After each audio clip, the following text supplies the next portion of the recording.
The magic നോവലിലേക്ക് ഏവർക്കും സ്വാഗതം. Kamala ഗോവിന്ദൻ്റെ വാമം part 8. ഞാൻ എൻ്റെ പെണ്ണിനെ അവിടെ വിട്ടിട്ട് പോന്നതാ തെറ്റ്. എന്നെ പറഞ്ഞാൽ മതി. ഒരു പ്രസവത്തിന് തുല്യമാ നടന്നതൊക്കെ. 7 മാസം കഴിയാതായറല്ലയോ, അതിനെയല്ലയോ ഓപ്പറേഷൻ ചെയ്തത്. എൻ്റെ പെണ്ണിനെ ഞാൻ നോക്കണ്ടായിരുന്നോ? നിൻ്റെ അമ്മയെ ഞാൻ കുറ്റം പറയുന്നില്ല. ഞാൻ ചെയ്യാത്തത് അവർ ചെയ്യുമോ? സങ്കടം പെരുകിയ കണ്ണുകളോടെ പത്മാക്ഷി പിറുപിറുത്തു. കണ്ണും മൂക്കുമൊക്കെ തുടച്ചെറിഞ്ഞ് അവർ പറഞ്ഞു, ഒരെണ്ണത്തിൻ്റെ ഗതി ഇതായി, ഇനിയുമുണ്ട് 3 എണ്ണം. അതിൻ്റെയൊക്കെ ഗതി എന്താണാവോ? ഇങ്ങനെയുള്ളിടത്തൊക്കെ കെട്ടിച്ചു വിടുന്നതിലും ഭേദം കൊന്ന് കഴുക്കോലിന്മേൽ കെട്ടിത്തൂക്കുന്നതാ. പത്മാക്ഷി, നാരായണൻകുട്ടി താക്കീതോടെ വിളിച്ചു. ബോധമില്ലാത്ത വർത്തമാനം പറയണ്ട, നാക്കടക്ക്. ഇത് ആശുപത്രിയാ. എൻ്റെ ദണ്ഡം ഞാൻ പിന്നെ പറയാണ്ടിരിക്കണോ? ദൈവം തമ്പുരാൻ ഓരോന്ന് നിശ്ചയിക്കുന്നു, നടത്തുന്നു. ഒക്കേക്കും കൂലി നിശ്ചയിച്ചിട്ടുണ്ട്. ഓ ദൈവം തമ്പുരാൻ, എന്നാ പിന്നെ 4 പെണ്ണിനെ തന്നപ്പോൾ അതിലൊരെണ്ണത്തിനെ ആണാക്കി തരാൻ വയ്യായിരുന്നോ? പത്മാക്ഷി ദേഷ്യത്തോടെ ചോദിച്ചു. ഒരെണ്ണത്തിനെ ആണാക്കി തന്നിട്ട് വേണം നിനക്കും അമ്മായിയമ്മ ചമഞ്ഞ് പോര് ചെയ്യാൻ അല്ലേ? നാരായണൻകുട്ടി ചോദിച്ചു. എത്ര അനുഭവിച്ചവരും എന്തെല്ലാം കണ്ടറിഞ്ഞവരും ആയാലും സ്വന്തം നില വരുമ്പോൾ എല്ലാം മറക്കും. ലോക സ്വഭാവമാ. ജയൻ്റെ അമ്മ മാത്രമല്ല അമ്മായിയമ്മ പോര് നടത്തുന്നത്. നമ്മുടെ പെണ്ണിൻ്റെ കാര്യം വന്നപ്പോൾ നമുക്ക് പൊള്ളി, അത്രയേ ഉള്ളൂ. ജയൻ കൃതജ്ഞതയോടെ നോക്കി. ഒരിറ്റ് സമാധാനം തോന്നി, ഒരാശ്വാസവാക്ക്. അതിനായി വേഴാമ്പലിനെ പോലെ കാത്തിരിക്കുകയായിരുന്നു അവൻ. പത്മാക്ഷി പിന്നൊന്നും പറഞ്ഞില്ല. മൂവരും ആ മുറിയിൽ കഴിഞ്ഞ് പുലരും വരെ. പുലരും മുമ്പ് തന്നെ സുധ ഉണർന്നു. കണ്ണ് തുറന്നവൾ മിഴിച്ചു നോക്കി 4 പാടും. സുധേ, ജയൻ വിളിച്ചു. അവൾ മിണ്ടിയില്ല, വെറുതെ കിടന്നു. പത്മാക്ഷി ഒരു കൊച്ചുകുട്ടിയെപ്പോലെ അവളെ പിടിച്ചെണീപ്പിക്കുകയും മുഖം കഴിയിപ്പിക്കുകയും പല്ല് തേപ്പിക്കുകയും ആഹാരം കൊടുക്കുകയൊക്കെ ചെയ്തു. അവളൊക്കെയും ഒരെതിർപ്പുമില്ലാതെ അനുസരിച്ചു. തനിയെ ഒന്നും ചെയ്തില്ലെന്ന് മാത്രം. കണ്ണുകളിലെ തിളക്കം നഷ്ടപ്പെട്ടിരുന്നു. മുഖത്തെ പുഞ്ചിരി നഷ്ടമായിരുന്നു. വല്ലാത്തൊരു നിസ്സംഗതയാണ് ആകെ. ആ നിസ്സംഗത കാണും തോറും ജയനകം പൊള്ളി. ഡോക്ടർ മേരി ജോൺ രാവിലെ പരിശോധിച്ചു. സാരമില്ല ജയൻ, ഒന്നും ഭയപ്പെടാനില്ല. സുധ മിടുക്കിയാകുന്നുണ്ടല്ലോ. ഡോക്ടർ സുധയുടെ തോളിൽ തട്ടി മുഖം പിടിച്ചുയർത്തി. എന്തു പറ്റി സുധ? എന്താ വേണ്ടത്? വിശപ്പ് തോന്നുന്നുണ്ടോ? അവൾ മിണ്ടിയില്ല. രാവിലെ കുളിച്ചില്ലേ? മൗനം. കുളിച്ച് ഡ്രസ്സൊക്കെ മാറ്റി മിടുക്കിയായിട്ടിരിക്കെ. ഡോക്ടർ പുഞ്ചിരിച്ചു. സുധ അപ്പോഴും മിണ്ടിയില്ല. ഡോക്ടർ പോയി കഴിഞ്ഞപ്പോഴാണ് ജയൻ അക്കാര്യം ആലോചിച്ചത്. സുധയ്ക്ക് മാറ്റി ധരിക്കാൻ ഒന്നും കൊണ്ടുവന്നിരുന്നില്ല. വീട് വരെ പോകണം, എടുത്തോണ്ട് വരാം. പക്ഷേ സുധയെ വിട്ട് എങ്ങനെ പോകും? അവൾ ഉറങ്ങുമ്പോൾ പോകാം. ജയൻ അവൾക്കുള്ള മരുന്നുകൾ നൽകി. അവൾ ഉറങ്ങുന്നതും കാത്തിരുന്നു. അപ്പോഴാണ് രാജി വന്നത്, അനുവിനെയും കൊണ്ട്. ഒപ്പം സുഭദ്രയും ഉണ്ട്. അമ്മച്ചി! അനു ഓടിച്ചെന്ന് സുധ കിടക്കുന്ന ബെഡിനരികിലേക്ക് വലിഞ്ഞു കയറി. ആരും തടഞ്ഞില്ല. അമ്മച്ചി എന്താ ഇവിടെ കിടക്കുന്നേ? നമുക്ക് വീട്ടിൽ പോവാം, അനു പറഞ്ഞു. ദാ ആൻറ്റി വന്നു, ചേച്ചിയമ്മയും വന്നു, നമുക്ക് പോവാം അമ്മച്ചി. സുധ അനുവിനെ കുറേ സമയം നോക്കിയിരുന്നു. പിന്നെ എണീറ്റിരുന്നു. അവളെ ചേർത്ത് പിടിച്ച് മടിയിലിരുത്തി. മുഖത്ത് വാത്സല്യമോ സ്നേഹമോ ഒന്നും കണ്ടെടുക്കാൻ കഴിഞ്ഞില്ല. എങ്കിലും അനുവിനെ അവൾ തിരിച്ചറിഞ്ഞു. അനു അവൾക്ക് ഉമ്മ കൊടുക്കുകയും വായടയ്ക്കാതെ കിലുകിലെ വർത്താനം പറയുകയും ചെയ്തു. ക്രമേണ സുധയുടെ മുഖത്തൊരു തെളിച്ചം പരക്കുന്നത് എല്ലാവരും ശ്രദ്ധിച്ചു. രാജി എല്ലാം ശ്രദ്ധിച്ച് സങ്കടത്തോടെ നിന്നു. സുഭദ്ര അടുത്ത് എന്ന് ചോദിച്ചു. സുധേ, നമുക്ക് വീട്ടിൽ പോകണ്ടായോ? ഇതെന്താ ഇവിടെ കിടക്കുന്നത്? സുധ അവരെ നോക്കി, പിന്നെ തലയാട്ടി. എന്തർത്ഥത്തിലാണ് ആ തലയാട്ടൽ എന്നാർക്കും മനസ്സിലായില്ല. എങ്കിലും അതൊരു പ്രോഗ്രസ് ആണ്, പ്രതികരണം ഉണ്ടല്ലോ. ഡോക്ടർ മേരി ജോൺ പറഞ്ഞു. മോൾ മിടുക്കിയാണ്. അവളായിരുന്നു ഇന്നാൾ ഒരു മരുന്ന്. കുട്ടി ഇവിടെ നിൽക്കട്ടെ, അതാണ് നല്ലത്. ജയൻ സമ്മതിച്ചു. ജയൻ രാജിയോട് പറഞ്ഞു, നീ വീട്ടിൽ ചെന്ന് സുധയുടെ 1-2 ഡ്രസ്സുകളും അനുമോളുടെ ഉടുപ്പും ഒക്കെ കൊണ്ടുവരണം. ഞാനിവിടെ നിന്ന് മാറുന്നത് ശരിയല്ല. രാജി പരിങ്ങല്ലായി. നാളെ കൊണ്ടുവന്നാൽ മതിയോ ചേട്ടാ? അതെന്താ നാളെ? നിനക്ക് വയ്യെങ്കിൽ ഞാൻ തന്നെ പോകാം. ജയൻ ഗൗരവത്തിലായി. അതല്ല ചേട്ടാ, തുണിയൊക്കെ മൊത്തം നനഞ്ഞുപോയി. നനഞ്ഞുപോയോ? എങ്ങനെ? ഇന്നലെ രാത്രിയിൽ മഴയുണ്ടായിരുന്നല്ലോ. തുണിയൊക്കെ. ഓ, മുറ്റത്ത് വണ്ടിക്കാരൻ കൊണ്ടുവന്നിട്ട പാടെ അതൊക്കെ കിടന്നു. ആരും എടുത്തകത്ത് വെച്ചിട്ടുണ്ടാവില്ല. ആര് വെക്കാൻ? ആർക്കുണ്ട് അതിന് ഉത്തരവാദിത്വം? പോരും കുശുമ്പും പകയും വെച്ച് പുലർത്തുന്ന ഒരു വീട്ടിൽ സ്നേഹത്തിനോ വിശ്വാസങ്ങൾക്കോ എന്ത് വില? ആ വിലയില്ലാത്ത വീട്ടിൽ ആർക്കാണ് ഉത്തരവാദിത്വം? ഞാൻ ചെന്ന് എല്ലാം വിരിക്കാം. ഉണങ്ങിയിട്ട് നാളെ, രാജി പറഞ്ഞു. വേണ്ട, ജയൻ പറഞ്ഞു. ഞാൻ വാങ്ങിക്കോളാം. രാജി മിണ്ടിയില്ല. വൈകുന്നേരം മുറ്റത്ത് നിന്ന് തുണികളോ മറ്റൊന്നുമോ എടുത്തു വെച്ചില്ല. മഴ പെയ്യുമെന്ന് ഓർമ്മയും ഉണ്ടായില്ല. എപ്പോഴോ മഴ പെയ്തു എന്ന് പോലും അറിയില്ല. പുലർച്ചെയാണ് കാണുന്നത്. രാത്രി മുതൽ അനു കരച്ചിലായിരുന്നു. അവൾക്ക് അമ്മയും അച്ഛനെയും കാണണമത്രേ. പുലർന്നപ്പോഴും കരച്ചിൽ കൂടി. ഹോസ്പിറ്റൽ ഏതാണെന്നറിയാം. അനുവിനെ കൊണ്ടാക്കാൻ ഭാരതി നിർദ്ദേശിച്ചു. പക്ഷേ ഭാരതി പോയില്ല. രാജി തന്നെ അനുവിനെയും കൊണ്ടുപോകണം. അവൾക്കാണെങ്കിൽ ഒറ്റയ്ക്കെങ്ങും പോയിട്ടില്ല. ആ ശീലവും ഇല്ല. ഒടുവിൽ രാജി മടിച്ച് സുഭദ്രയോട് ചോദിച്ചു. സുഭദ്ര പോരാമെന്ന് സമ്മതിച്ചു. അങ്ങനെയാണ് വന്നത് തന്നെ. നനഞ്ഞ തുണികൾ രാവിലെ വിരിച്ചിടുന്നുവെങ്കിൽ ഇപ്പോഴത് ഉണങ്ങിക്കിടക്കുമായിരുന്നു. അതൊട്ട് ചെയ്തുമില്ല ഇരുവരും.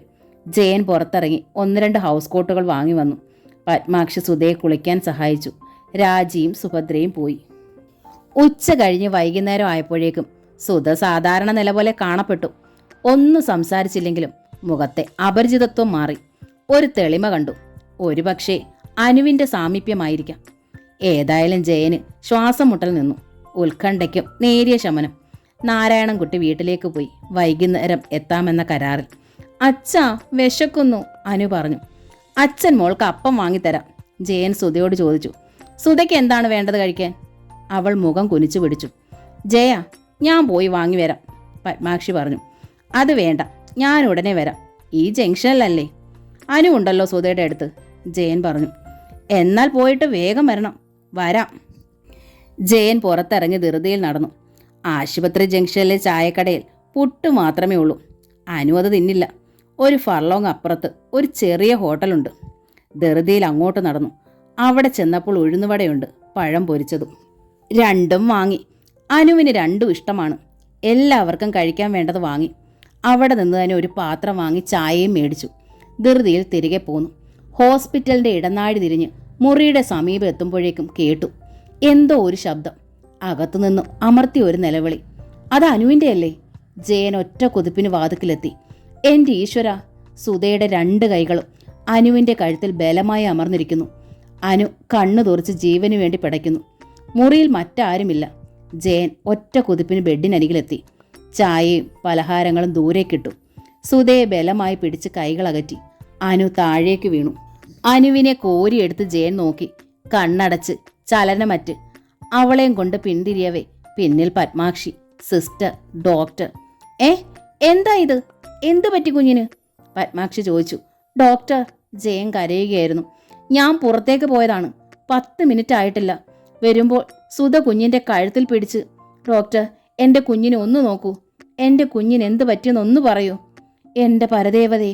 പത്മാക്ഷി നെഞ്ചത്ത് കൈവച്ച് മകളെ നോക്കി. വല്ലാത്തൊരു കിതപ്പോടെ തുറിച്ചു നോക്കി നിൽക്കുന്നു സുധ. ഇത്തിരി മുമ്പും ഈ നോട്ടം കണ്ടു. പകച്ച നോട്ടം. ഒരു നിമിഷം കൊണ്ട് ഓടിപ്പോയി ഡോക്ടറെയും കൂട്ടി വരാമെന്ന് കരുതി. അനുമോളെ കൂടെ കൊണ്ടുപോയില്ലെന്നുള്ളത് സത്യം. കുഞ്ഞിനെ ഉപദ്രവിക്കുമെന്ന് ഒട്ടും കരുതിയില്ല. എൻ്റെ ഈശ്വര, എന്താണ് ഈ കാണുന്നതും കേൾക്കുന്നതും ഒക്കെ? സാരമില്ല എന്നൊക്കെ ഡോക്ടർ അല്പം മുമ്പും പറഞ്ഞതല്ലേ?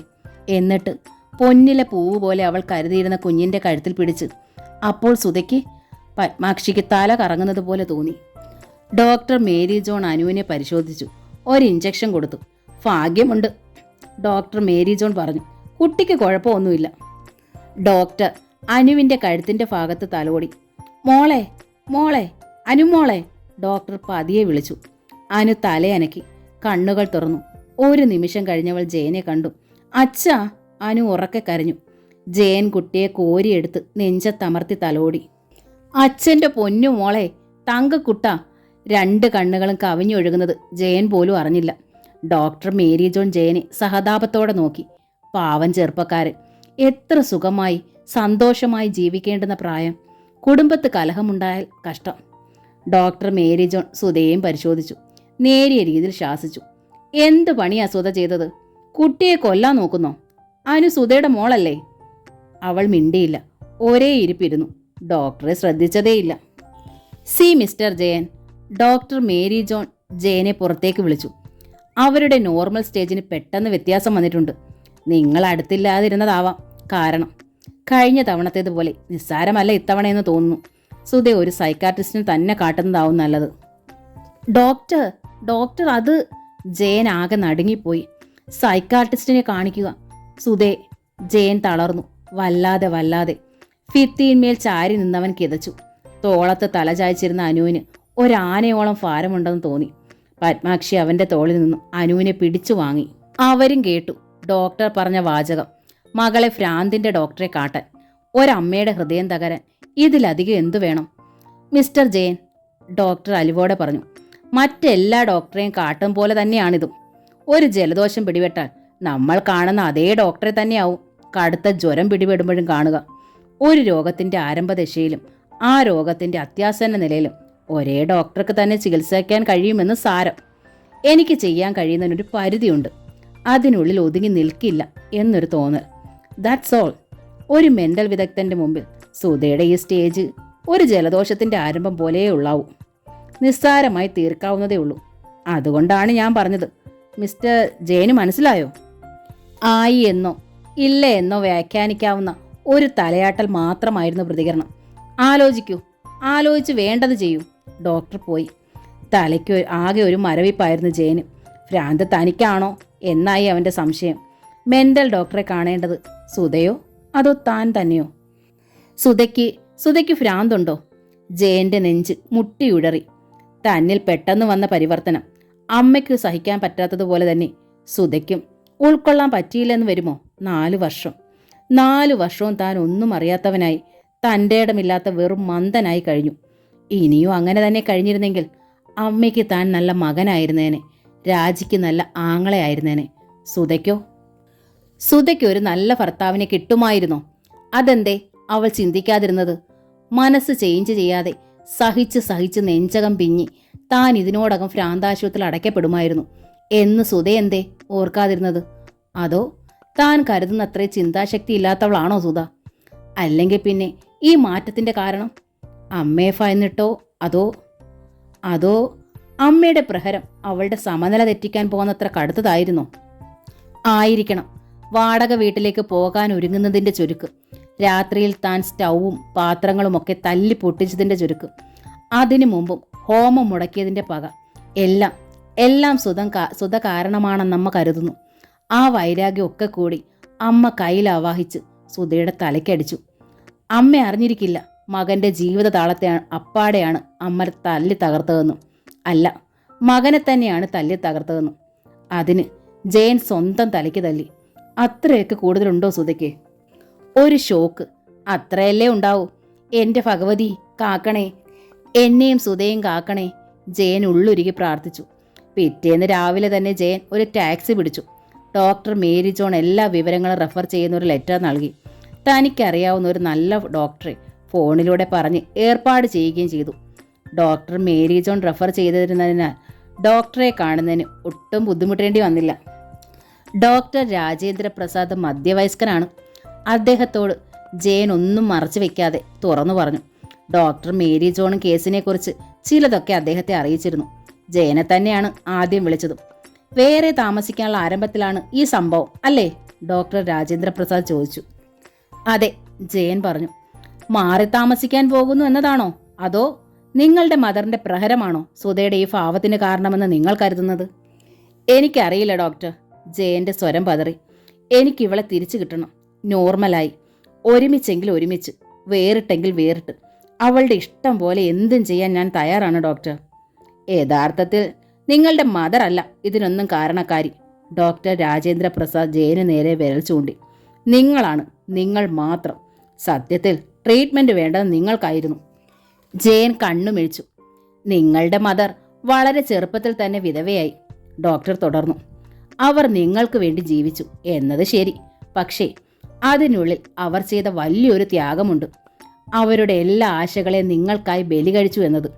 ഭർത്താവിനോടുള്ള അന്നുണ്ടായിരുന്ന സ്നേഹം, കുഞ്ഞുങ്ങളായ മക്കളോടുള്ള കടപ്പാട്, അതായിരിക്കാം അത്തരം ഒരു തീരുമാനത്തിലെത്തിച്ചത്. ബട്ട് സി മിസ്റ്റർ ജയൻ, നിങ്ങളൊക്കെ പ്രായമായപ്പോൾ, അല്ലെങ്കിൽ അതിനു മുമ്പ് തന്നെ ശക്തമായൊരു കൂട്ടിൻ്റെ ആവശ്യം അവരിൽ വേരൂന്നിയിരിക്കാം.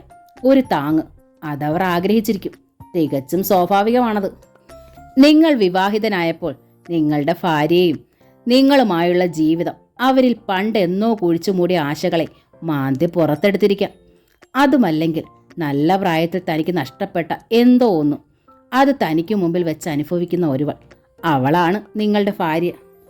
സ്വാഭാവികമായി നിങ്ങളുടെ മദറിൻ്റെ മനസ്സിൽ എന്നോ നഷ്ടപ്പെട്ട ജീവിതം തുടികൊട്ടി. നഷ്ടബോധങ്ങളുടെ ഒരു ആവർത്തനം. അത് അസൂയയായി തീരും. നിങ്ങളോടല്ല, അന്യായ നിങ്ങളുടെ ഭാര്യയോടാണ് ആ അസൂയ. നിങ്ങളുടെ അമ്മയെ മനസ്സിലാക്കണമായിരുന്നു. അവർ സ്നേഹവും വാത്സല്യവും നിറഞ്ഞ ഒരു അമ്മ മാത്രമല്ല, ഒരിക്കൽ അവർ ഹൃദയവും വികാരവും ഒക്കെ ഉണ്ടായിരുന്ന ഒരു സ്ത്രീ കൂടെ ആയിരുന്നു എന്ന്. ഭാര്യയെ സ്നേഹിക്കുമ്പോഴും അമ്മയുടെ അടുത്ത് പെരുമാറുമ്പോഴും ആ ബോധം ഉള്ളിലുണ്ടാകേണ്ടിയിരുന്നു. വിവാഹ ജീവിതത്തിൻ്റെ തുടക്കത്തിൽ തന്നെ അമ്മയ്ക്കും ഭാര്യയ്ക്കും ഇടയിൽ കടിഞ്ഞാണിട്ട് നിങ്ങൾ നിൽക്കണമായിരുന്നു. ഇത്തിരി പൊന്നിൻ്റെയും പണത്തിൻ്റെയും കണക്ക് പറഞ്ഞ് ഒരു പാവം പെണ്ണിനെ കണക്കിലധികം ചവിട്ടിത്താഴ്ത്തിയപ്പോൾ നിങ്ങൾ നിശബ്ദത പാലിച്ചു, കണ്ടില്ലെന്ന് നടിച്ചു. നിങ്ങളുടെയും ഭാര്യയുടെ ഇടയിൽ വേലിക്കെട്ടുയർത്തി നിങ്ങളുടെ അമ്മ നേടിയ സംതൃപ്തി സത്യത്തിൽ എന്തായിരുന്നു എന്ന് നിങ്ങൾക്കറിയില്ല. ഉള്ളിൻ്റെ ഉള്ളിലേക്ക് എന്തൊക്കെയോ വെളിച്ചം പടർന്നു കയറുന്നത് പോലെ ജയന് തോന്നി. വിവാഹ നാൾ മുതൽ ഇന്നലെ വരെ സംഭവിച്ചതൊക്കെ തിരശീലയിൽ എന്ന വണ്ണം അവൻ കാണുകയാണ്. ഡോക്ടർ അപഗ്രഥിച്ച് പറയുന്നത് എത്ര ശരി. താൻ ഇങ്ങനെയൊന്നും ഇന്ന് വരെ ചിന്തിച്ചിട്ടില്ല. ജയൻ എന്തുകൊണ്ടോ വല്ലാത്ത ജാളിയും തോന്നി. സ്വയം വെറുപ്പ് തോന്നി. അമ്മയോടും അവന് വെറുപ്പ് തോന്നി. ഭർത്താവ് മരിച്ചെങ്കിലെന്ത് വേണമെന്ന് എപ്പോൾ തോന്നുന്നോ അപ്പോൾ ഒരു വിവാഹത്തിന് സന്നദ്ധയാകണമായിരുന്നു. അതിനു പകരം സ്വന്തം മകന്റെ ജീവിതം പിച്ചി ചീന്തുക. അമ്മ എന്ത് നേടി? ഒന്നും നേടിയിട്ടില്ല. എന്നാൽ നഷ്ടപ്പെട്ടതോ ഒരു ജീവിതം തന്നെയാണ്. സംതൃപ്തമായ ഒരു ജീവിതം. അമ്മ സ്വന്തമായി അത് നേടിയിട്ടുമില്ല, മകൻ അനുഭവിച്ചിട്ടുമില്ല. അമ്മ തനിക്ക് ദൈവമായിരുന്നു, ത്യാഗിനിയായിരുന്നു. അമ്മയെ കഴിഞ്ഞേ മറ്റെന്തും ഉണ്ടായിരുന്നുള്ളൂ. അമ്മ പറയുന്നത് വേദവാക്യം പോലെ എന്നും അക്ഷരം പ്രതി അനുസരിച്ചിരുന്നു. പക്ഷേ തൻ്റെ മനസ്സമ്മ കണ്ടില്ല. തൻ്റെ ജീവിതം അപ്പാടെ തകർന്നടിയുന്നത് കണ്ടപ്പോഴും ഗൂഢമായി അമ്മ സന്തോഷിച്ചോ? ജയന്റെ മനസ്സ് കല്ല് പോലെയായി. അമ്മ വെറുക്കപ്പെട്ട ഒരു വ്യക്തിയായി തീർന്നു, പഴയതിലും അധികമെന്നോണം. ഡോക്ടർ രാജേന്ദ്ര പ്രസാദ് ജയന്റെ അമ്മയെക്കുറിച്ച് അപഗ്രഥിച്ച് പറഞ്ഞത് അമ്മയുടെ ഭാഗവും ഭാര്യയുടെ ഭാഗവും ജയൻ ഒരുപോലെ അറിഞ്ഞ് പരിഗണിക്കാൻ വേണ്ടി മാത്രമാണ്. പക്ഷേ ഡോക്ടറുടെ ആ ലക്ഷ്യം ജയനിൽ പ്രവർത്തിച്ചത് മറിച്ചാണ്. തനിക്ക് കിട്ടാത്ത ഭാഗ്യം അനുഭവിക്കുന്ന മകനോട് അസൂയപ്പെടുന്ന നികൃഷ്ടയായ അമ്മ. അങ്ങനെ അവൻ കണ്ടുള്ളൂ. അവൻ്റെ മനപരിവർത്തനം എങ്ങനെയായിരുന്നു എന്നത് ഡോക്ടർക്ക് മനസ്സിലായതുമില്ല. അദ്ദേഹം പിന്നെ സുധയെ വിളിച്ച് പരിശോധിച്ചു, അഡ്മിറ്റ് ചെയ്തു. ഡോക്ടർ രാജേന്ദ്ര പ്രസാദും അദ്ദേഹത്തിൻ്റെ ഹോസ്പിറ്റലും വളരെ പ്രസിദ്ധിയുള്ളതാണ്. രോഗികളെ യാതൊരു തരത്തിലും ബുദ്ധിമുട്ടിക്കാതെയുള്ള ചികിത്സകൾ. സുധയ്ക്കും മരുന്നുകൾ ക്രമത്തിന് കൊടുത്തു. ദിവസവും രാവിലെ അവളെ ഡോക്ടറുടെ പ്രത്യേക ട്രീറ്റ്മെൻറ്റ് റൂമിലേക്ക് കൊണ്ടുപോകും. ചികിത്സയുടെ ഭാഗമായി സുധയുടെ നെറ്റിയിലും ചെന്നിയിലും മുഖത്തും തലയിലും ഒക്കെ ഒരു പ്രത്യേക രീതിയിൽ വിരലുകൾ പായിക്കും. തുടർന്ന് മറ്റ് ചികിത്സകളും ചെയ്യും.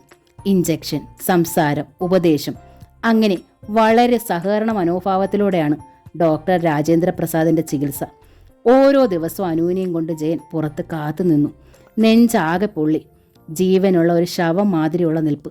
എൻ്റെ ദൈവമേ, ഇത്രയ്ക്ക് എന്നെ ശിക്ഷിക്കണോ? ഇതിന് തക്ക പാപം എന്തെങ്കിലും ഞാൻ ചെയ്തുപോയോ? മൂകമായി അവൻ ചോദിച്ചു. ഒരു ദിവസം ട്രീറ്റ്മെന്റ് കഴിഞ്ഞപ്പോൾ ഡോക്ടർ രാജേന്ദ്ര പ്രസാദ് പറഞ്ഞു, സാരമില്ല മിസ്റ്റർ ജയൻ, നിങ്ങളുടെ വൈഫിന് വളരെ പെട്ടെന്ന് കുറയും. തലയ്ക്ക് അടിയേറ്റതിൻ്റെ ഒന്നുമല്ല, മെന്റൽ ഷോക്കാണ്. കൺട്രോൾ ചെയ്യാൻ കഴിഞ്ഞിട്ടുണ്ടാവില്ല. ചിലർക്ക് അങ്ങനെയാണ്. ഒരടി കൊണ്ടാൽ ശരീരം നോവില്ല, പക്ഷെ മനസ്സ് നോവും. ഒരാളുടെ താമസം മാറ്റാനുള്ള ശ്രമം അവരോട് ആലോചിക്കാതെ പെട്ടെന്നൊരു നിമിഷത്തിലായിരുന്നു. അതിനവരുടെ മനസ്സൊന്ന് സമ്മതിക്കാൻ തയ്യാറാകും മുമ്പ് നിങ്ങൾ അവളെ തല്ലി. പിന്നാലെ നിങ്ങളുടെ മദർ. ഡോക്ടർ മേരി ജോണിന്റെ ലെറ്ററിൽ പറയുന്നത് ഈ സ്ത്രീയെ നിങ്ങൾ അവിടെ കൊണ്ടുചെല്ലുമ്പോൾ 2 ദിവസമെങ്കിലും ആയിട്ടുണ്ട് ആഹാരം ഉള്ളിൽ ചെന്നിട്ട് എന്നാണ്. So totally she was tired, physically and mentally. ശരീരത്തിന് താങ്ങാവുന്നതിനേക്കാൾ അധികമായാൽ ശരീരം തളരും. അതുപോലെ തന്നെയാണ് മനസ്സും. ജയൻ ഡോക്ടർ പറയുന്നതെല്ലാം കേട്ടുകൊണ്ടിരുന്നു. അവൻ്റെ മുഖം ആകെ വിളറിയും ആശങ്കപ്പെട്ടുയിരുന്നു. കണ്ണുകളിൽ ഈർപ്പം പൊടിഞ്ഞു. അതറിഞ്ഞിട്ടെന്നവണ്ണം ഡോക്ടർ വീണ്ടും പറഞ്ഞു, ഞാനിപ്പോൾ ചെയ്യുന്നത് തളർന്ന മനസ്സിനെ ഒന്ന് ഉഷാറാക്കുക എന്ന ക്രിയ മാത്രമാണ്. ഡോക്ടർ പുഞ്ചിരിയോടെ തുടർന്നു. മൃദുലമായി ഒന്ന് തലോടിയാൽ ഏത് ശരീരവും ഒന്ന് ഉണർന്നു പോവില്ലേ? Just like that. അവരുടെ മനസ്സിനെ തൊട്ടുണർത്തുകയാണ് ഞാൻ. 2 ആഴ്ച സമയമെടുക്കും. പെട്ടെന്ന് അവർ റിക്കവർ ചെയ്യും, ഐ ആം ഷുവർ. പക്ഷെ ഒന്നും ഓർക്കണം, അങ്ങോട്ടൊന്നും ഓർമ്മിപ്പിക്കണ്ട. താനെ ഓർമ്മ വരട്ടെ, താനെ നിങ്ങളെയും മോളെയും തിരിച്ചറിയട്ടെ. ജയൻ തലകുലുക്കി. എന്തിനും അവന് സമ്മതമായിരുന്നു. അവൻ്റെ മനസ്സ് എപ്പോഴും പ്രാർത്ഥനാനിരതമായി. പത്മാക്ഷി നാരായണൻകുട്ടി അറിയപ്പെടുന്ന എല്ലാ ദേവാലയങ്ങളിലേക്കും നേർച്ച നേർന്ന് കാത്തിരുന്നു സുധയ്ക്ക് സുഖപ്പെട്ട് കാണാൻ. കൂടുതൽ സമയം ഉറക്കമായിരിക്കും അവൾ. അല്ലാത്ത സമയം കണ്ണടച്ച് തന്നെ കിടക്കും. വല്ലതും കൊടുത്താൽ കഴിക്കും. അവൾക്കരികിൽ നിന്ന് എങ്ങും പോകാതെ ജയൻ കാത്തിരുന്നു. സുധ കണ്ണടച്ച് തന്നെ കിടക്കുകയാണ്.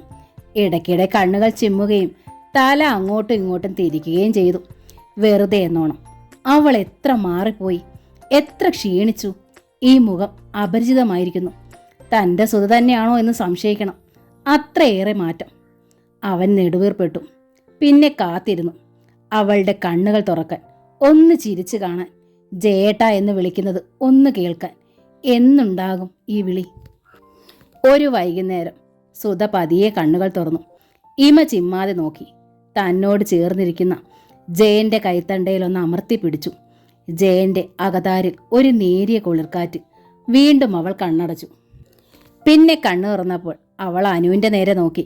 നേരിയ ഒരു തിളക്കം കണ്ണുകളിൽ കണ്ടു. അതരം തെല്ലുവിടർന്നു. പല്ലിൻ്റെ വെളുപ്പ് ലേശം കണ്ടു. ജയൻ കൈകൂപ്പി സകല ദൈവങ്ങൾക്കും നന്ദി പറഞ്ഞു. ഇത്ര മതി. ഇത്രയ്ക്ക് പോലും ഇല്ലായിരുന്നല്ലോ കഴിഞ്ഞ ദിവസങ്ങളിൽ. ഇനി സാരമില്ല. ഡോക്ടർ പറഞ്ഞതുപോലെ ഭയപ്പെടാനില്ല. അവൻ പത്മാക്ഷി നാരായണൻകുട്ടിയെ നോക്കി. തന്നെ പോലെ തന്നെ രാവും പകലും കഷ്ടപ്പെടുന്നുണ്ട്.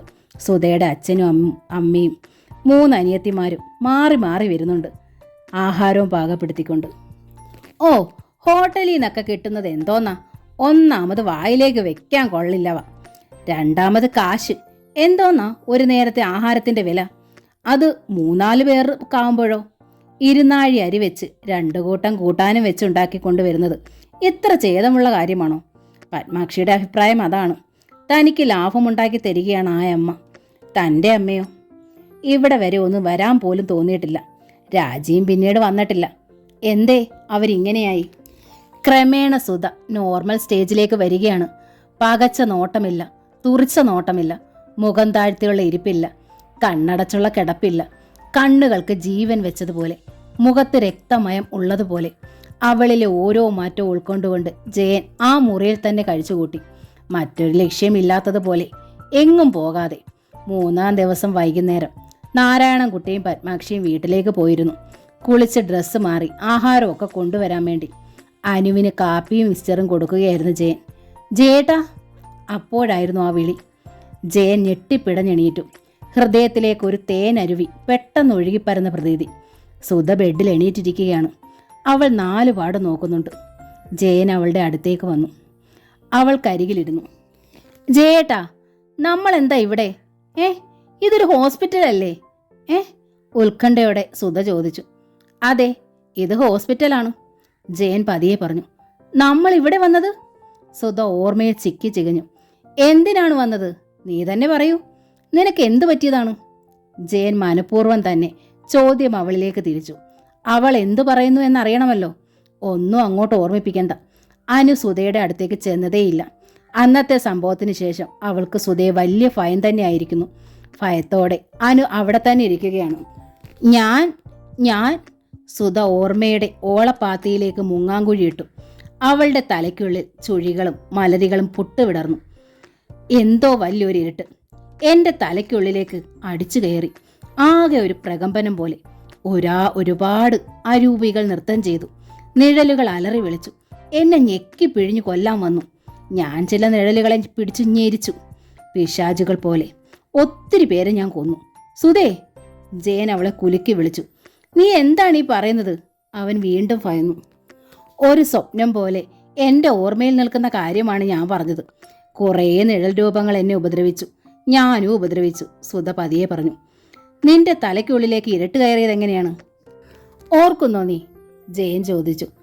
അത് വീണ്ടും സുധ ഓർമ്മകളുടെ ചുഴിക്കുള്ളിലേക്ക് മുതലക്കൂപ്പ് നടത്തി. ഇന്ന് രാവിലെ, സുധ പതിയെ പറഞ്ഞു. ജയേട്ടൻ രാവിലെ പോയില്ലേ ഒന്നും മിണ്ടാതെ? പിന്നെ വന്നു പോക എന്ന് പറഞ്ഞ് സാധനങ്ങൾ പെറുക്കി. പോകണ്ടെന്ന് പറഞ്ഞതിന് എന്നെ തല്ലി. സുധയുടെ കണ്ണുകൾ നിറഞ്ഞു. ജയന് സന്തോഷം എങ്ങനെ പ്രകടിപ്പിക്കണമെന്നറിയാതെയായി. കാരണം അവളെല്ലാം ഓർമ്മിക്കുന്നു കൃത്യമായി തന്നെ. പക്ഷേ അന്ന് രാവിലെ നടന്നതൊക്കെ ഇന്ന് രാവിലെയാണെന്ന് കരുതുന്നു. ഇടയ്ക്കുള്ള 2 ആഴ്ച സമയം അവളുടെ ഓർമ്മകളിലില്ല. അതുമാത്രം സാരമില്ല. എന്നാലും കൃത്യമായി എല്ലാം ഓർക്കുന്നുണ്ടല്ലോ. അതിനർത്ഥം സുധ നോർമൽ സ്റ്റേജിൽ എത്തിയിരിക്കുന്നു എന്നല്ലേ? ജയൻ അവളെ തുടർന്ന് പറയാൻ പ്രേരിപ്പിച്ചു. ഞാൻ നിന്നെ തല്ലി. ജയൻ അവളുടെ ഇടത് കവിളിൽ തലോടി. എന്നിട്ട് പറയൂ, എപ്പോഴാണ് ഇരുട്ട് വന്നതുപോലെ തോന്നിയത്? ഞാൻ അവിടെ തറയിലിരുന്നു, അടുക്കളയിൽ. അപ്പോൾ അമ്മ. സുധ നിർത്തി. അമ്മ? പറയൂ സുധേ. അമ്മ കടന്നു വന്നപ്പോഴേ ഞാൻ ഭയന്നു പോയി, വല്ലാതെ. ദേഷ്യപ്പെട്ട അമ്മ എന്തൊക്കെയോ പറഞ്ഞു. എന്നിട്ട് എൻ്റെ തലക്കിട്ട് അടിച്ചു. കൈകൊണ്ടാണ്, 2 കൈയും കൊണ്ട്. ഞാൻ ഓർക്കുന്നു, ഞാൻ ഇത്രയ്ക്കൊക്കെ എന്തെങ്കിലും തെറ്റ് ചെയ്തോ? വീട് മാറാൻ ശ്രമിച്ചത് ജയേട്ടനല്ലേ? ശരിയാണ്, ഞാനാണ് ശ്രമിച്ചത്. ജയൻ അവളെ സ്വന്തം ശരീരത്തോട് ചേർത്ത് പിടിച്ചു. പക്ഷേ നിനക്കത് ഇഷ്ടമല്ലായിരുന്നു അല്ലേ? സുധ മിണ്ടിയില്ല. നിനക്കിഷ്ടമില്ലെങ്കിൽ നമുക്ക് പോകണ്ട. എന്താ? സുധ മൗനം തന്നെ. എന്താ നീ മിണ്ടാത്തത്? ഞാൻ ബോധം കെട്ടുപോയി അല്ലേ? അതാണോ എന്നെ ഇവിടെ കൊണ്ടുവന്നത്? സുധ ചോദിച്ചത് മറുചോദ്യമാണ്. ജയൻ മൂളി. എന്നാൽ ഇനി പോകാമല്ലോ. ആ, അതിപ്പോ. ജയൻ പരിങ്ങി. ഡോക്ടറോടൊന്ന് ചോദിച്ചിട്ട്. എന്നാൽ ചോദിച്ചിട്ട് ജയേട്ടൻ പെട്ടെന്ന് വരൂ, പോകാം. മോളിപ്പോൾ കരച്ചിലായിരിക്കില്ലേ? സുധ ഉത്കണ്ഠയോടെ ചോദിച്ചു. മോൾ അതാ. ജയൻ അവളുടെ പിന്നിലേക്ക് ചൂണ്ടിക്കാട്ടി. സുധ തിരിഞ്ഞു നോക്കി. മോളെ എന്തെടുക്കുവാ? മോൾ എന്താ മിണ്ടാത്തത്? സുധ എണീറ്റ് അനുവിനെ സമീപിച്ചു. അനു ഭയന്ന് ഒറ്റ കരച്ചിൽ. സുധ അന്താളിച്ചു പോയി. ജയൻ ഓടിച്ചെന്ന് കുട്ടിയെ എടുത്തു. എന്തു പറ്റി മോൾക്ക്? അവൾ കരയുന്നല്ലോ, എന്താ കാര്യം? സുധയ്ക്ക് വെപ്രാളമായി. അത് ബോധം കെട്ട് വീണപ്പോ നീ എന്തൊക്കെയോ ഗോഷ്ടി കാട്ടി. കുട്ടി ഭയന്നു, അതാ കാര്യം. ജയൻ വിക്കി. അത്രേ ഉള്ളൂ? അമ്മയുടെ കുട്ടൻ വാടാ. സുധ വിളിച്ചു. അനു ജയന്റെ കഴുത്തിൽ അള്ളിപ്പിടിച്ചു. ഇത്തിരി കഴിയട്ടെ സുധേ, അവൾ വരുമല്ലോ നിന്റെ അടുത്ത്, ജയൻ പറഞ്ഞു. സുധ അടങ്ങി, വിശ്വസിച്ചു. എന്നാൽ ജയേട്ടൻ ഡോക്ടറോട് പറഞ്ഞിട്ട് വരൂ. സുധയ്ക്ക് ധൃതിയായി. അത്. ജയൻ പരിങ്ങല്ലായി. ഡോക്ടർ വരുന്ന സമയമായി, ഇപ്പോൾ വരും. അവളെ തനിയെ വിട്ടിട്ട് പോകാൻ ജയന് മടി. ഇപ്പോൾ അവൾ ശരിക്കും നോർമലായിരിക്കുന്നു. ഈ സ്റ്റേജ് മാറാൻ ഒരു അവസരം ഉണ്ടാക്കിക്കൂടാ. തെല്ലിട കഴിഞ്ഞപ്പോൾ പത്മാക്ഷിയും നാരായണൻകുട്ടിയും വന്നു. ജയന്റെ അടുത്ത് സംസാരിച്ച് ചിരിക്കുന്ന സുധ. ഇതിൽ പര ഒരു സന്തോഷമുണ്ടോ? അവരെ കണ്ടപ്പോൾ സുധയ്ക്ക് സന്തോഷമായി. ആര് പറഞ്ഞു അമ്മേ ഞാൻ ഹോസ്പിറ്റലിലാണെന്ന്? സുധ ചോദിച്ചു. ഇതെന്താ ബാസ്ക്കറ്റില് ചോറോ? ജയൻ കണ്ണിറുക്കി കാണിക്കുന്നത് പത്മാക്ഷി കണ്ടു. ജയൻ വന്ന് പറഞ്ഞതല്ലേ, ഇത് ഇത്തിരി ചോറ, കറിയുമുണ്ട്. ഏതായാലും ആശുപത്രിയിലോട്ട് പോരുകയല്ലേ, ഒരു പങ്ക് ചോറ് കയ്യിലിരിക്കട്ടെ എന്ന് കരുതി. സുധ ചിരിച്ചു. എന്നാലങ്ങ് ഉണ്ടേക്കാം. ഉണ്ണാം. നീ കൈ കഴിക്കോ, ഞാൻ വിളമ്പിത്തരാം. സുധ കൈ കഴുകി വന്നിരുന്നു. നല്ല വിശപ്പ് തോന്നിയിരുന്നു. അവൾ നിറയെ ഉണ്ണുകയും ചെയ്തു. 2 ആഴ്ചത്തെ കാര്യങ്ങൾ അവളുടെ ഓർമ്മയിൽ ഒട്ടുമില്ലെന്ന് ഡോക്ടർ രാജേന്ദ്ര പ്രസാദിനും മനസ്സിലായി.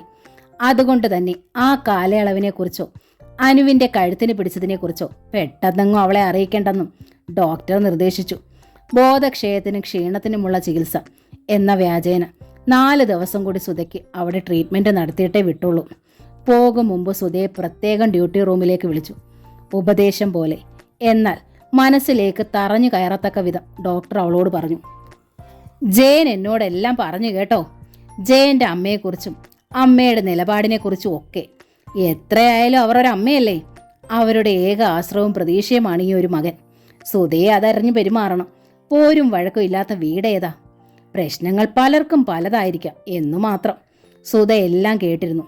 പിന്നെ ബോധം കെട്ട് കിടക്കാനെങ്കിലും സുധയ്ക്ക് കഴിഞ്ഞു, ഡോക്ടർ ഊന്നി പറഞ്ഞു. എന്നാൽ അതിനൊന്നും കഴിയാതെ എല്ലാം നെഞ്ചിനുള്ളിൽ അടക്കി പിടിച്ച് നിങ്ങൾക്കിടയിൽ കരൾ പൊട്ടി കരയുന്ന ഒരാളുണ്ട്, ജയൻ. സുധയുടെ കണ്ണുകൾ മിഴിഞ്ഞു. നിങ്ങളുടെ ഭർത്താവ്, അയാളെ കൂടി നിങ്ങൾ കണക്കിലെടുക്കണം. ഒരു പരിധിക്കപ്പുറത്തേക്ക് സഹനശക്തി ആർക്കും ഉണ്ടാവില്ല. നിങ്ങളെയും കൊണ്ട് ഇവിടെ വന്നപ്പോൾ ആ മനുഷ്യന്റെ അവസ്ഥ ഞാൻ ശരിക്കും മനസ്സിലാക്കിയത് കൊണ്ട് പറഞ്ഞതാണ്. എന്ത് തന്നെ ആയാലും ആ സ്ത്രീയുടെ മകനാണ് ജയൻ. വല്ലാത്തൊരവസ്ഥയിൽ ആ അമ്മയും മകളെ ഉപേക്ഷിച്ച് താമസം മാറ്റാൻ ജയൻ തയ്യാറായാൽ പിന്നെ നിങ്ങൾ മടിക്കുന്ന എന്തിനാ? മകനോളം കടപ്പാടുണ്ടോ ഇക്കാര്യത്തിൽ മകന്റെ ഭാര്യയ്ക്ക്? സുധ മുഖം കുനിച്ചിരുന്നു. ലോകർ പഴിക്കുമായിരിക്കും. ബഹുജനം പലവിധം. സ്വയം ശരിയെന്ന് തോന്നുന്നത് ചെയ്യുക, അതാണ് വേണ്ടത്. മറ്റുള്ളവരെ തൃപ്തിപ്പെടുത്താൻ വേണ്ടി എടുത്താൽ പൊങ്ങാത്ത കുരിശൊന്നും സുധ ഏറ്റെടുക്കാതിരിക്കുക, കേട്ടല്ലോ? അവൾ തലയാട്ടി.